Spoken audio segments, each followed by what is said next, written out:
Bienvenue, monsieur le professeur, sur le plateau de Mise à jour. Nous avons aujourd'hui un invité de qualité, toujours qualité, mais aujourd'hui un professeur. Monsieur le professeur, bienvenue. Et bienvenue, merci de m'accueillir, en tout cas sur ce plateau, bien sympa. Je crois qu'on se tutoie. On peut se tutoyer? On peut se tutoyer, pas de problème, Johannes. Alors, c'est Bernard? Moi, c'est Bernard, oui. Bernard le professeur. Si on veut.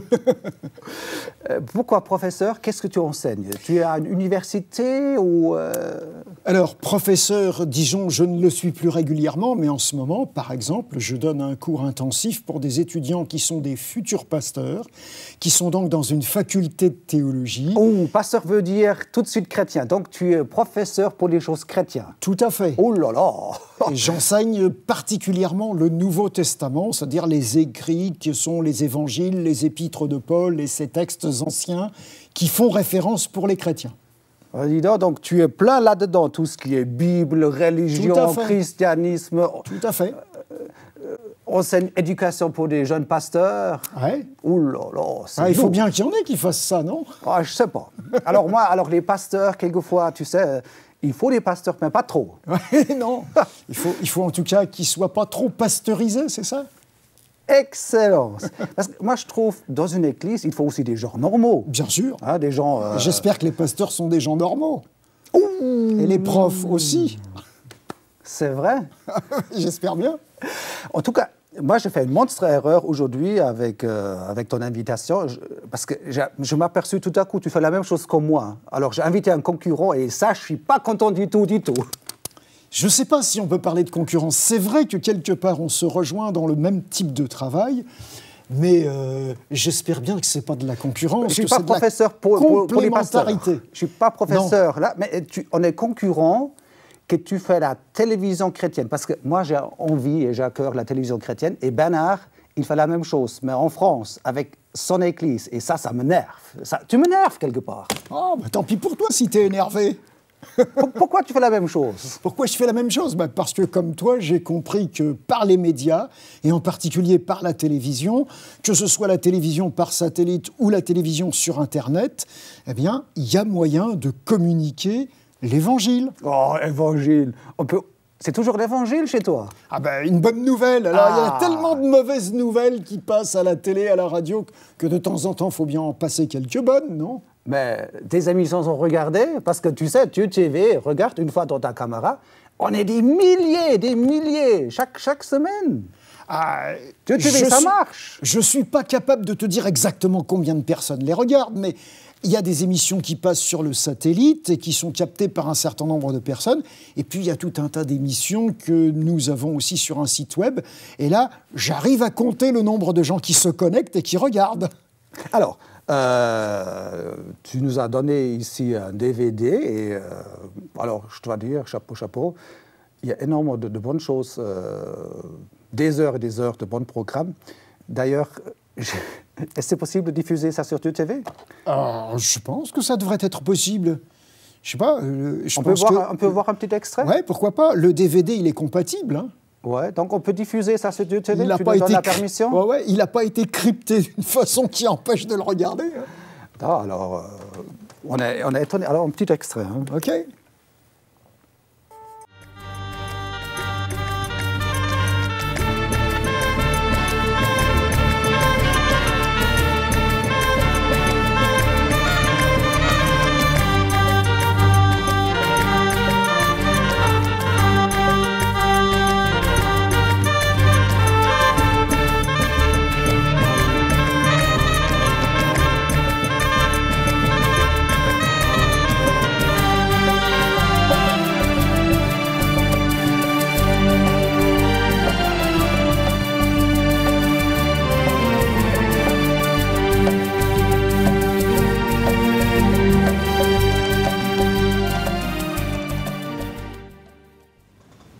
Henri, c'est quoi l'archéologie biblique? L'expression archéologie biblique est une expression courante.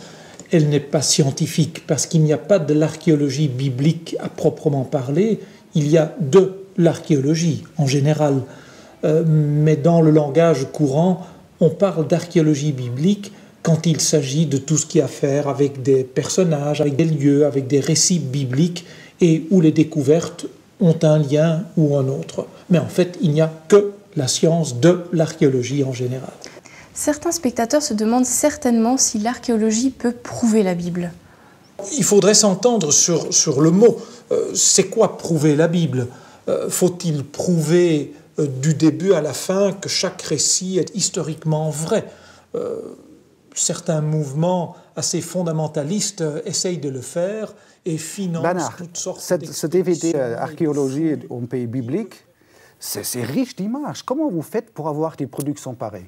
Alors, le pasteur, parce que c'est encore un pasteur, hein, Oh là là le gars là. qui est derrière, là, c'est un Belge en plus. Ouf, avec Enfin, une frite, ouais. Voilà, mais ça se soigne. Hein. Une frite, ouais, ouais. Et alors, ce pasteur-là, pendant des années, il a considéré qu'une partie de son ministère consistait à aller faire des voyages dans les pays bibliques, à ramener des photos et à faire des conférences en multivision. Il avait un système avec 6 projecteurs, des grands écrans, et il faisait des spectacles de grande qualité sur les résultats, je dirais, de l'archéologie dans ces pays et qui aident.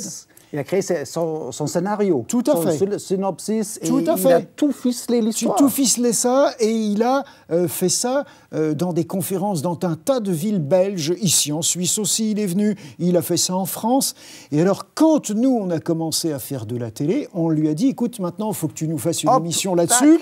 Et on a fait donc grâce à toutes ces images, eh bien, des émissions, une série de 34 émissions sur l'archéologie dans les pays bibliques. Et c'est lui qui anime cette émission avec une jeune femme qui sert de stimulation en posant des questions, réagissant à ce qu'il dit et à ce qu'il propose comme image. On va diffuser ça sur Dieu TV avec ta permission et surtout, on va mettre ça à disposition pour la vente. Tout à Donc, fait. les gens qui C'est aimeraient bien, disponible pour la vente. les gens qui aimeraient bien commander ce DVD, regardez l'adresse de Théo Média qui est incrustée, surtout en France, à Pontarlier, notre bureau, et on va vous envoyer ça pour quelques euros. Bernard, j'ai compris aussi que toi, tu viens d'une église qui s'appelle Adventiste. Je sais pas, Advent, c'est Noël, on a Noël, et les 4 dimanches avant Noël, c'est l'Advent, donc Tout il y a à une fait. période. Alors, c'est quoi des Adventistes? Mais- Vous attendez Noël ou? Pourquoi pas? On attend Noël dans le sens où tu sais que quand on attend Noël, ce qu'on attend surtout, c'est la personne de Jésus. À Noël, on célèbre en tant que chrétien, même si on n'est pas forcément tous d'accord sur la validité de la date, mais on célèbre la naissance de Jésus. Et il est évident d'attendre que tout à coup, il y a la naissance. Voilà. Le bébé arrive, le Tout à petit fait. Jésus. Ouais. Mais ce Jésus qui est venu et qui est né là comme un petit enfant, tout le monde sait qu'un jour il est mort, qu'il est ressuscité, mais il avait promis de revenir. Alors les adventistes, ce sont les chrétiens qui insistent sur cette promesse que Jésus a faite de revenir et qui sont en attente de ce qu'on pourrait appeler la deuxième venue de Jésus parmi les hommes. Donc vous êtes des gens qui attendent cette deuxième venue de Jésus. Tout à fait, Vous êtes c'est exactement en ça. attente de cette deuxième. Oh, c'est intéressant, je savais pas. Ouais. On apprend des choses avec un professeur. Tout à fait. Hein. Et tu sais pourquoi on l'attend? Ben parce qu'on est conscient que nous, êtres humains, même avec notre bonne volonté, même avec l'assistance du Saint-Esprit, Oui. eh bien, nous ne sommes pas capables de résoudre tous les problèmes de l'humanité. Oh, ben ça, on sait. Regarde la crise et tout. De toute Voilà. façon, on sait qu'on n'est pas les plus capables. Tout à fait. Et donc, ce qu'on sait, c'est que Jésus nous a promis qu'il reviendrait et que lui, il établirait de façon définitive le règne de Dieu et qu'il abolirait définitivement tout ce qui va mal, tout ce Mais qui tu crois pas, péclote. Bernard, que c'est tous un petit peu exagéré, des chrétiens toujours qui veulent évangéliser, qui croient qu'ils ont tout compris sur tous ces gens évangéliques et tout. En France, on est tous catholiques et on est tous croyants. On a même baptisé en tant qu'enfant. Ouais. Pourquoi vous voulez toujours plus? Bah écoute, C'est déjà pas mal. t'as déjà été voir dans la plupart des églises catholiques en France? Ben, bien sûr, on y va. Ouais, et donc Une bonne messe, c'est génial, non? t'as de la place, tu trouves toujours un banc pour t'asseoir. Ça arrive. Ouais, ça arrive. La plupart du temps, tu sais, les bancs sont vides, hein, t'as de la place, vraiment. Mais les Alors, c'est vrai. églises évangéliques ne sont pas plus pleins. Aussi quand même. Ah bon? Ah si, en moyenne quand même. Bon, elles sont- ça ne veut pas dire quelque chose sur la qualité. Mais je veux Non. dire- non, mais je voulais dire qu'en France, ou dans nos cultures en Europe, parlons aussi de l'Allemagne, mais on est chrétiens. On n'est pas musulman, on n'est pas communiste. On est dans une tradition chrétienne, effectivement. Ouais. On a une culture chrétienne, on a un passé qui... Et encore, si tu te souviens bien, quand on a parlé éventuellement de dire que l'Europe avait des racines chrétiennes, il y en a tout un tas qui se sont révoltés contre ça et qui ne veulent pas dire que l'Europe a des racines chrétiennes. Dans une tradition chrétienne et être un bon chrétien qui est comme toi, qui attend Jésus, son deuxième revenu, et vivre un jour dans le ciel, chanter avec les anges, des grands alléluia, c'est où la différence? Qu'est-ce qu'il faut faire pour sortir chrétien nominatif, comme on a en Europe, et être comme toi, un bon chrétien? C'est où la différence? Alors, d'abord, je ne suis pas sûr d'être un bon chrétien, comme tu dis. Je souhaite l'être. Et alors, d'abord, il faut dire qu'un chrétien, c'est quelqu'un qui croit vraiment en Jésus, qui lui fait confiance, et donc qui, dans sa vie, va tenter de faire le mieux possible ce qui correspond à ce que Jésus a enseigné.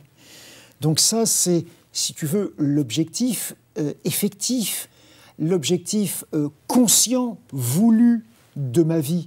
Donc on doit vouloir, il y a un côté vouloir, je veux. Quelque part, il y a un engagement à prendre. Engagement, oui. tu dis. C'est pas, il y a un c'est pas côté volonté. Oui, je veux devenir un chrétien. Il y a une décision que j'ai à prendre. Et cette décision, eh bien, elle correspond à ce que tu peux lire, par exemple, dans le Nouveau Testament, puisqu'on te disait que je suis professeur de Nouveau Testament.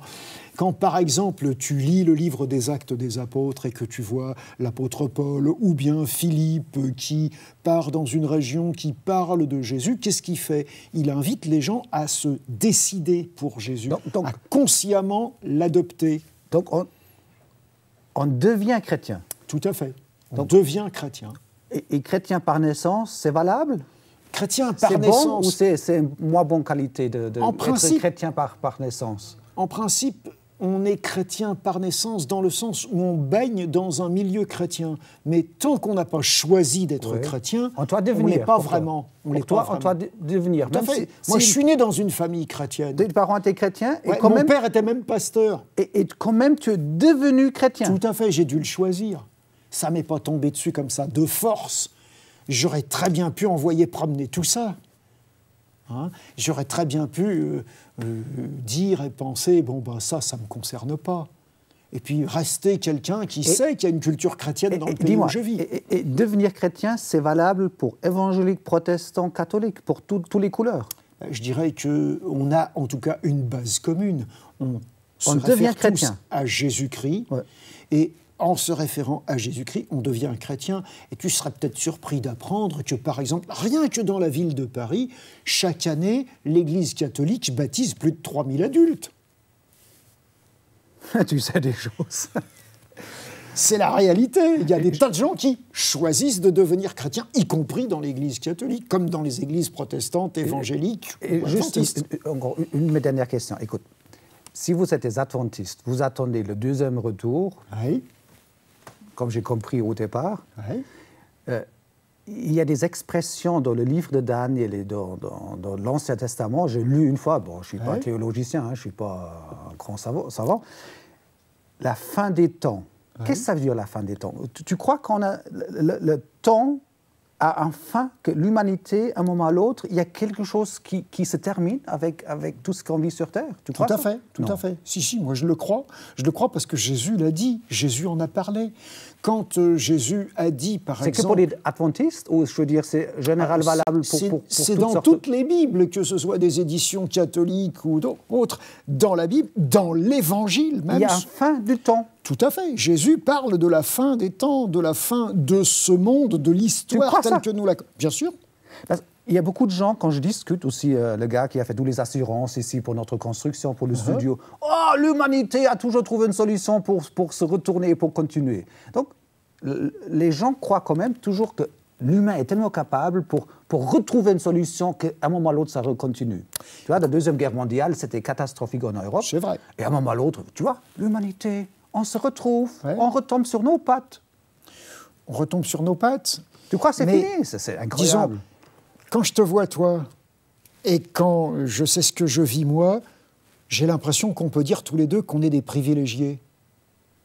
On est en santé correcte, on a quelque chose à on manger. a ce qu'il faut pour manger, On parle français, on a un travail qui nous passionne. J'ai l'impression que tu es passionné aussi par ce que tu fais, Bon, tout autant que moi. Et donc, on fait partie de ces gens qui ont un sens à leur vie, qui ont le minimum vital et même...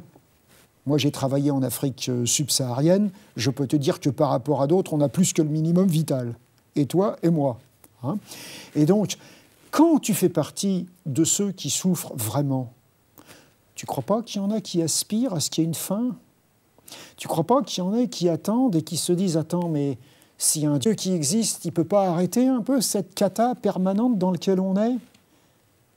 Et donc, quelque part, moi j'ai l'impression que cette promesse que Jésus a faite de revenir, elle répond à une aspiration profonde qu'on ressent peut-être davantage Une nouvelle monde. quand on souffre, ouais, un nouveau monde, quand Cet on est là. espoir que Dieu il essaie de donner à l'humanité. Écoutez les gars, sur Terre, c'est un moment à l'autre, mais j'ai préparé quelque chose qui est tellement supérieur Tout à fait. pour toute l'humanité. Tu crois ça? Une bonne surprise, ouais, quelque chose de génial. Une nouvelle environnement pour les humains. Tout à fait. Et un environnement dans lequel il n'y a plus cette méchanceté, Maladie, ces maladies, tristesse, ces drames, deuil. ces guerres, ces incompréhensions, ces C'est un rêve. disputes. C'est un rêve, seulement un rêve de l'humain pour éviter tout le mal, ou tu crois que c'est une réalité? Moi, je crois que c'est une réalité, mais je le crois, c'est une question de foi. Hein. Je le crois, non pas parce que simplement j'en rêve, mais parce que le Christ l'a promis. Et pour moi, ce qui fait valeur, c'est ce que le Christ a dit. Je comprends. Donc pour toi, le Christ, sa parole, le Nouveau Testament, tu dis « ça c'est du béton, ça je crois ». Tout à fait. Ok. Je lui fais confiance. Écoute, j'ai rencontré cet été une dame, elle a une soixantaine d'années, elle est aussi dans la région parisienne, je l'ai rencontrée sur toute la France, elle raconte des histoires bibliques, mais tout seul, devant 500 personnes, mais captivant. Tu veux voir un petit extrait? Ah, pourquoi pas? Ok. Tu as vu, Brigitte, tout seul, devant 500 personnes sur une tente, et après, et la machine redémarre, tu vois, c'est comme ça avec la technique. Et après, j'ai fait une interview avec Brigitte. Ouais. Et je vais te montrer l'interview avec Brigitte. Et après, on ne revient plus sur le plateau. Ok, Bernard? Ben, merci de m'avoir accueilli, c'est sympa. Super sympa. Et j'espère que tu as beaucoup de chance avec ta télévision qui s'appelle Hope TV. Merci. Et pour toi, avec la tienne? Et on va un jour, dans l'avenir, Hope TV français, Dieu TV, on va mélanger un petit peu tout ce que Bernard fait, collaborer. Et on va se quitter sur ces images, Bernard. Ok. C'était sympa de parler Volontiers. avec toi, Merci avec un beaucoup. professeur. À la prochaine. Hein? Ok, à une prochaine. Ciao, Bernard. Cette fois-ci, je suis venue légère, sans instrument. Mon seul instrument de musique aujourd'hui, c'est une plume. Légère, c'est une des plumes de mes ailes. Et je suis venue sur les ailes du...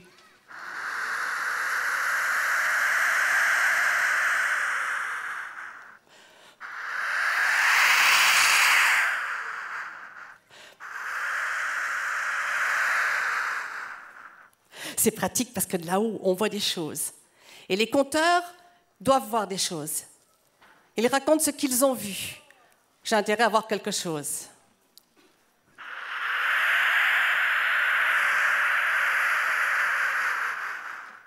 Alors, j'ai bien une petite idée, mais il faudrait que je vois quelque chose.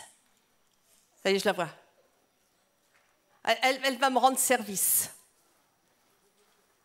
Qui ça peut bien être? C'est peut-être sa mère. Non, elle est trop vieille pour être sa mère. Peut-être sa sœur. Oh, elle est trop jeune. Non? Peut-être sa nourrice.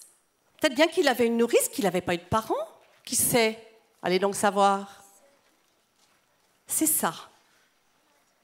C'est la vieille Rachel.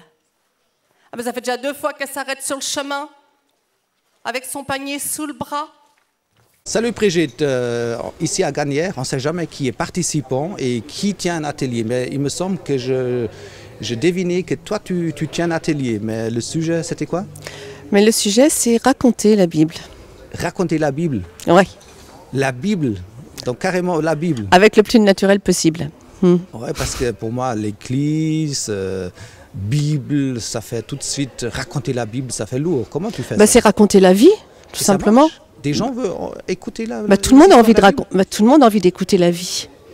Et qu'est-ce que tu fais dans ton atelier? Mais justement, c'est ça qu'on fait. C'est chercher la vie, mettre de la vie, mettre de la lumière autour de toutes les paroles qui sont là, figées dans le livre, les faire vivre. Et dans un atelier, ça se passe comment? Tu dis, voilà, là, il y a un texte, et essayer de raconter ça aux enfants, comment? Ah, mais c'est pas forcément pour les enfants. Moi, je raconte pas pour les enfants. Ah bon? Non. Alors à qui? Jésus racontait pas pour les enfants, spécialement. Il y avait des enfants, mais il racontait pour tout le monde. C'est vrai. Il s'adressait déjà aux gens comme Zachée. Il était très visuel, quelque part. Il a raconté une histoire pour faire imaginer aux gens l'histoire. Mais oui, puis les paraboles, c'était fait comme ça. Quand on creuse les paraboles, justement cette semaine, on a creusé les paraboles. Ouais. Il dit, quand une femme cherche quelque chose, elle met de la lumière. Une fois qu'elle l'a trouvé, elle va voir ses voisines pour leur dire comme elle est contente de l'avoir trouvé. Enfin, il y a de la vie là-dedans. Il y a du quotidien. C'est pas un livre... Écoute Brigitte, hier on a filmé avec plusieurs camarades ton spectacle sur le chapiteau. On va te montrer un extrait, d'accord? Ah ben d'accord. Alors on regarde l'extrait. Il aimait voir les femmes qui couraient dans tous les sens, qui gémissaient, qui suppliaient, les enfants qui disaient « Attention, c'est le percepteur !» Puis voilà qu'aujourd'hui, ça ne s'est plus passé de la même façon. Là, dans ce village... Eh bien, plus personne n'arrêtait son ouvrage. Plus personne ne criait devant lui. Même qu'une femme a dit « Prends donc. C'est tout ce que j'ai. On n'a plus rien à manger, mais prends. » Parce qu'il nous a dit qu'il nous rendrait au centuple et puis qu'il fallait rendre à César ce qui était à César. Et ce jour-là, quand Zachée repartit, en soupesant les sacs d'or, il n'avait pas la même joie, le même plaisir à soupeser les sacs. Il se disait, c'est encore ce Jésus. J'entends lui parler de lui partout, ma femme m'en rabat les oreilles, il a dû encore passer par là. Ne vous inquiétez pas du lendemain, c'est comme ça qu'on fait des feignants. Qu'est-ce qu'il dit encore? Ah ouais, ça me le rend plus sympathique, rendez à César ce qui est à César. Et chemin faisant, les paroles de sa femme tournaient dans sa tête, comme des vagues.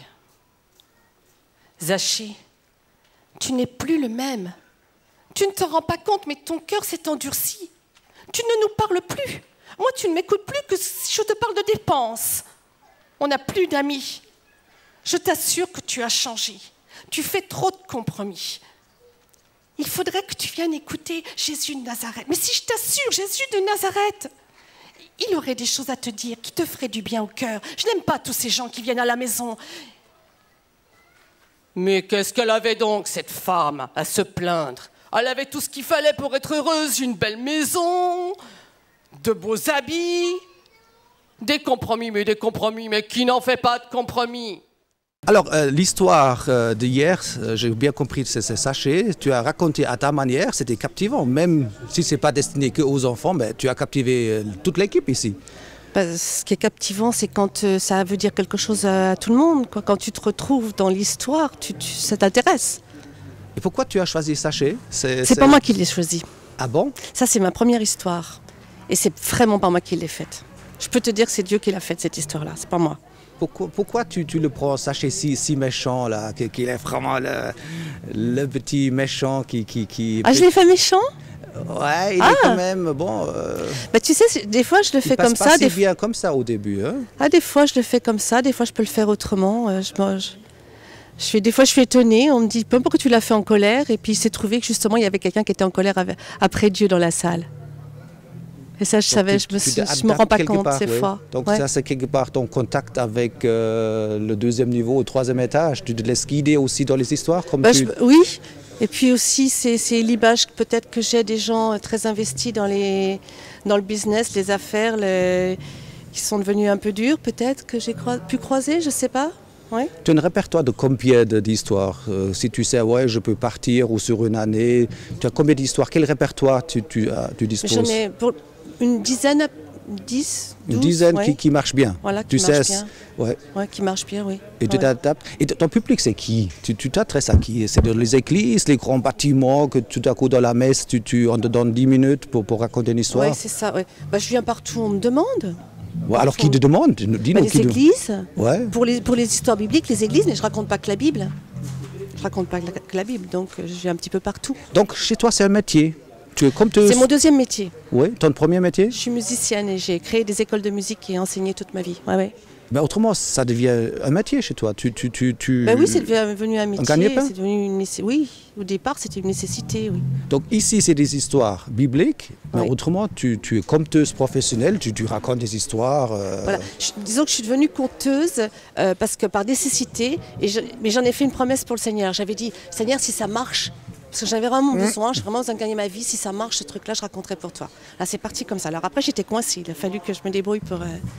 Et puis le Seigneur, il s'est bien souvenu de ma promesse que je lui avais donnée, ouais. alors il s'est arrangé pour me la rappeler plusieurs fois. Et puis voilà, petit à petit, je suis rentrée sur ce chemin-là. C'était pas commode. Hier, quand on a parlé juste à l'extérieur, tu m'as juste dit une phrase que même dans le TGV, tu as raconté une histoire biblique. Alors, on n'avait pas le temps.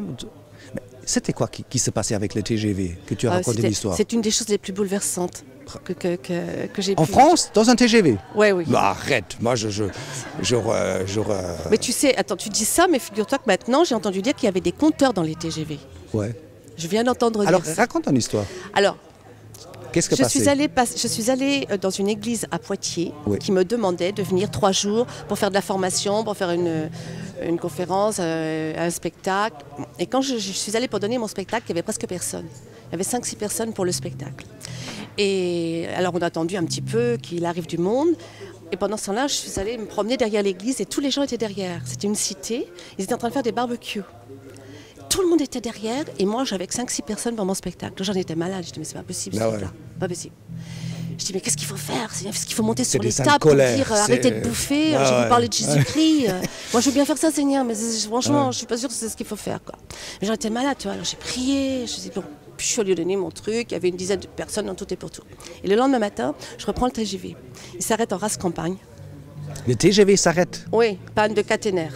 Arrête. On Pas est le resté- TGV. On est resté 5 heures en rade, un double TGV, 20 wagons de TGV.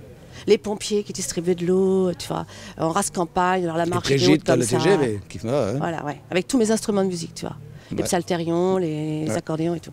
Et puis j'ai dit comme ça à une personne que je m'inquiétais parce qu'il il faisait très chaud et que mes instruments étaient dans le train. Et 1 heure après, elle est venue me voir pour me dire, dites donc, madame, vous ne pourriez pas nous faire quelque chose? Vous avez dit que vous avez des Animation, instruments. ouais. Alors là, j'ai dit, ah non, c'est pas vrai. Là, je sens le truc venir. Donc tu es quand même assez normal comme moi. Donc la première réaction, non, alors ici, Ah dans ouais, un ouais, là, j'ai dit, ah non, de là, venir je sens avec ce que Dieu t'es en train et de me tout ça, faire, la là, Bible ouais. et machin et tout, alors... Et puis, ben, je sais pas, voilà, je suis remontée. Alors la marche était haute comme ça, tu vois, j'ai craqué ma robe 2 fois en montant. Et puis j'étais rechercher mon accordéon. Et tous les gens étaient en haut sur la colline là, avec des pissenlits pour Ouais. téléphoner, dire à toute leur famille qu'ils allaient arriver en retard. Ça. Et puis je sais pas ce qui m'a pris, voilà. J'ai attrapé le chauffard, tu vois, j'ai dit voilà, que j'allais faire un spectacle et puis j'attrape l'accordéon et je commence tom tom tom tom tom tom tom tom tom tout, tu vois, je sens et tous les gens arrivaient, ils descendaient de la colline, ils arrivaient à droite, ils arrivaient à gauche. Tu sais, c'est comme ça le que ça se chauffard, passait pour Jésus, c'est quoi. comme un Ouais. éclair, hein, ça traverse l'électricité hein, quand ça traverse. Ben oui, mais alors moi j'étais là, tu vois, me dire mais oh là là, mais attends, mais Qu'est-ce que je fais? Au secours. Et puis j'avais dans ma tête que les histoires bibliques parce que j'en revenais de cette église, Tu j'avais que venais ça un dans ma week-end tête. Tu vois, religieuse, ouais. alors... Je disais, mais c'est pas possible maintenant, qu'est-ce que je vais faire, Et puis tous les gens descendaient, tous les gens arrivaient, tous les gens s'installaient. Et ben j'ai dû y aller, comme. combien? Et puis, je me suis- 50? Je peux pas te dire. Il y avait 100, nombre, tu 150, sais, il y 200. avait 20 wagons, donc Ben. ça arrivait d'un peu partout. Enfin, c'était pas tous C'est les des- wagons, mais... Ah ouais. Et puis voilà, j'ai commencé à raconter et je me suis surprise à faire un truc que j'avais jamais fait. D'abord, ma voix portait comme elle n'avait jamais porté. Tu sais, j'avais une voix qui portait vraiment très loin. Ouais. Et j'ai commencé à faire un vrai travail de conteur que Ouais. j'avais jamais vraiment fait. Dans C'est-à-dire une panne de TGV. emporter les gens avec moi. Ils étaient là. Je disais, mais vous savez, n'importe qui le suivait. Tout le monde le suivait. Ils auraient pris n'importe quel TGV pour le rejoindre. Et vous savez pourquoi? Parce qu'il avait la parole de vie. Alors les gens rigolaient parce qu'ils se sentaient partis dans l'histoire. Mais vous savez, parfois, il fallait qu'ils attendent très longtemps parce qu'ils guérissaient les gens qui étaient sur le chemin, ils s'arrêtaient pour parler, alors tout le monde s'arrêtait. Alors les gens qui attendaient étaient complètement dans la situation. Puis vous voyez là-haut, là où il y a quelqu'un avec la chemise verte, ben, arrivé là-haut, 10 lépreux. Alors tout le monde se retournait. Et je suis partie, j'ai raconté les 10 lépreux, mais en me disant... Waouh, waouh, Et tu as pris les décors et les gens, tu les as piqués. Une petite Brigitte. Mais c'était pas moi. Je t'assure que c'était pas moi. Tu sentais quelque chose de surnaturel complètement. Ah oui, complètement. Moi, dans cette situation, quelqu'un de choisir, c'est même pas toi qui te met en avant. Attends, mais moi j'étais là à me dire, attends, mais je vais me faire lyncher. Et après la réaction, quand ton histoire était finie, qu'est-ce qu'il y a eu? Qu'est-ce qui a passé? C'était extraordinaire, les gens applaudissaient. Attends, ils prenaient des photos, ils me demandaient des plaquettes. Il y a une femme qui est arrivée en me disant Madame, je travaille pour la mairie de Gennevilliers, est-ce que vous avez une plaquette? Alors je dis attendez, je suis désolée, mais j'ai que des plaquettes bibliques. Non, ça va pas, ça vous n'est pas autre chose. Je lui ai donné ma carte. Jusque dans le métro, après, ils ont fait affréter un autre TGV avec une échelle pour qu'on puisse monter dedans. 5 heures, on y restait. Et les gens, à aucun moment. Non. Dis-moi, ta source d'inspiration, tu as une source d'inspiration? Tu te ressources quelque part? C'est qui ta source pour tout ce travail? Devine. Je peux pas. Devine. Je sais pas, tu te promènes peut-être ici dans la nature, chacun a sa manière à se ressourcer. Moi, je prends le vélo, chacun a sa manière. Tu te ressources, toi, comment? Tu sais, ma source, c'est le Seigneur, tu sais bien. Je veux dire, je peux rien faire sans lui, moi. J'attends Jésus, moi. Quand Carlos Payan m'a demandé une histoire une guérison, moi, je ne pouvais pas faire ça. Je dis, il faut que tu me donnes la compassion. Et là, on n'a pas le temps, là, mais je pourrais faire un livre, les histoires des histoires. Parce que si tu sais, à chaque fois qu'on fait une histoire pour le Seigneur, c'est lui qui guide. Alors il se passe des choses extraordinaires. Quand j'ai fait les 10 lépreux, j'ai vu personne pendant 3 jours et 3 nuits. J'ai eu un seul coup de fil de quelqu'un qui connaissait, qui avait vu des lépreux, qui m'a donné toutes les images. Dis-moi, comment ça se fait que tu es tombé là-dedans, dans toutes ces histoires religieuses, lire la Bible, raconter la Bible et tout? C'était une promesse. Oui, mais comment tu es chrétienne depuis toujours? Tu es une bonne catholique française comme tout le monde ici? Bonne catholique française, oui. C'est magnifique. Et tu es croyante depuis toujours ou... Non. C'est quoi qui a donné le déclic? Tu sais, comme la plupart des catholiques français, je suis devenue athée, j'ai tout mis de côté. Il y en a beaucoup, oui. Ouais. Et puis, je suis partie faire des études de jazz aux États-Unis, après avoir fait l'école normale de musique à Paris, tu vois. Et puis, comme j'étais très mal dans ma tête, donc je ne savais pas, mais je cherchais Dieu, en fait. Donc un jour, j'ai tout bazardé l'université là-bas à San Francisco, puis j'ai pris mon pouce que j'ai mis sur le bord de la route en disant s'il y a quelqu'un, s'il y a quelque chose, il va m'emmener là où je dois aller. Et puis 5 jours après, pour faire court sur la route, après avoir travaillé dans les ranchs avec les cow-boys et tout, je suis arrivée à l'Armée du Salut, j'ai dormi 5 jours. Et puis là, un soir, aux States, avec les plodos, les pauvres, les clochards et tout.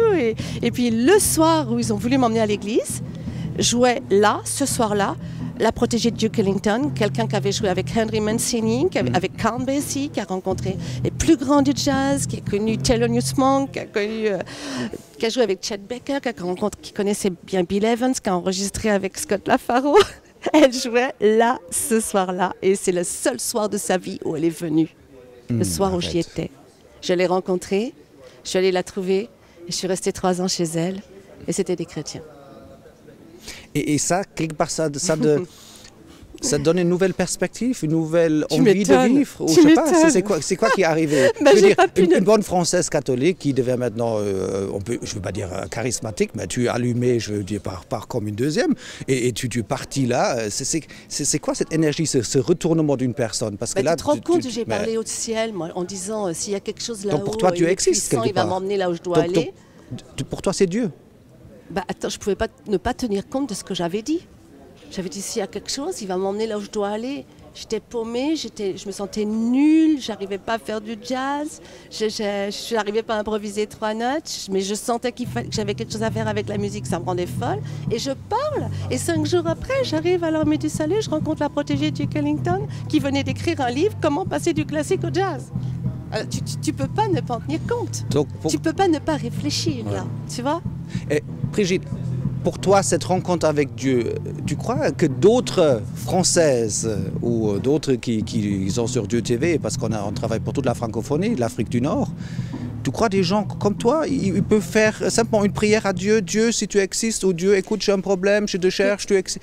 Qu'est-ce que tu conseilles? Des gens qui te regardent maintenant. Qu'est-ce que tu peux conseiller? Des gens qui le jour où tu parles en business, soif. Oui. Le jour où tu parles business avec Dieu, Ouais. il répond. The day you speak business with God, he answers. C'est ce que m'ont dit mes parents spirituels, mais c'est vrai, et tout le monde l'a fait, tout le monde l'expérimente. Quiconque a parlé un jour vraiment de tout son Sérieux. cœur, sérieux, business. Ouais. Ouais, mais traduire ça en français pour dans le sens, parce que business chez nous, c'est faire des affaires avec Dieu. Le jour où tu parles sérieusement, avec tout ton cœur, c'est-à-dire le jour où tu t'étais, voilà. Tu mets sur la table, tu écoute. mets sur la table, tu dis voilà, montre-toi à moi, t'es vivant ou t'es pas vivant. Attends, parce que ça m'intéressait pas une bouée de secours, une béquille, moi c'est pas ça que je voulais. J'avais pas peur des choses, j'étais prête à sauter du Golden Gate, moi c'était ma dernière chance, tu vois. Je disais mais attends, il y a quelque chose, il y a pas quelque chose, c'est tout. Comprends. Et puis voilà, et s'il est puissant, il va se débrouiller pour me rejoindre. Un Dieu, c'est puissant. Et c'est ce qui m'est arrivé, voilà. Donc à partir de là, tu cherches, tu te poses des questions. Et quand on m'a dit, attends Brigitte, Dieu d'accord, mais Jésus-Christ, c'est la solution, c'est la vérité. Alors là, Jésus-Christ, moi je me dis, oh non, là, le retour à la case départ. Mais quand j'ai vu des gens comme ça, de cette qualité-là artistique, tu vois, je me suis dit, c'est pas possible. Pour qu'eux croient en Jésus-Christ, il y a quelque chose. Bon, alors je vais aller voir, quoi. Alors je vais lire leur Bible, là. Tout ce que tu as vécu, la vie continue, hein, donc à un moment à l'autre, on va quitter cette terre. Hein, même moi, un jour à l'autre, il faut déménager à un moment à l'autre. Hein, on n'est pas fait pour vivre sur cette terre. Ça te fait des angoisses un jour à disparaître visuellement de cette terre? Plus tu me poses la question là, à un moment de ma vie un peu crucial. Ben non. Tu as une certaine paix. Non, parce qu'on est déjà rentré, on rentre déjà, on est déjà dans le royaume. Tu es prêt. Tu as une certaine paix. Si je déménage, je dois quitter cette terre, je vais ailleurs. Le Seigneur m'a montré déjà comment était son royaume là. Donc je sais qui il est. Tu es en paix. Je suis en paix. Brigitte, tu as un site internet, tu m'as dit c'est www sans fin W, c'est clair. Brigitte Plaisse, donc Brigitte Plaisse, BLAISE.org. Oui, BrigittePlaisse.org. Et je tiens à dire que je dois ce site à François et Annie Bertolotti à Belfort, qui ont vraiment reçu un appel et qui ont un studio chez eux, qui aident tous les alors, ceux qui veulent voir ton histoire là. intégrale, donc on a montré le petit extrait, on va le mettre sur ton site internet. Les gens peuvent visiter ton site et ils voient ton histoire avec sachet intégrale. Merci et ça, on va s'occuper. Et c'était super parler avec toi, Brigitte. Merci. J'espère qu'on a un autre moment à l'autre. Surtout chrétien, en piste, on a besoin de compteurs. OK, à la prochaine, Brigitte. Hein.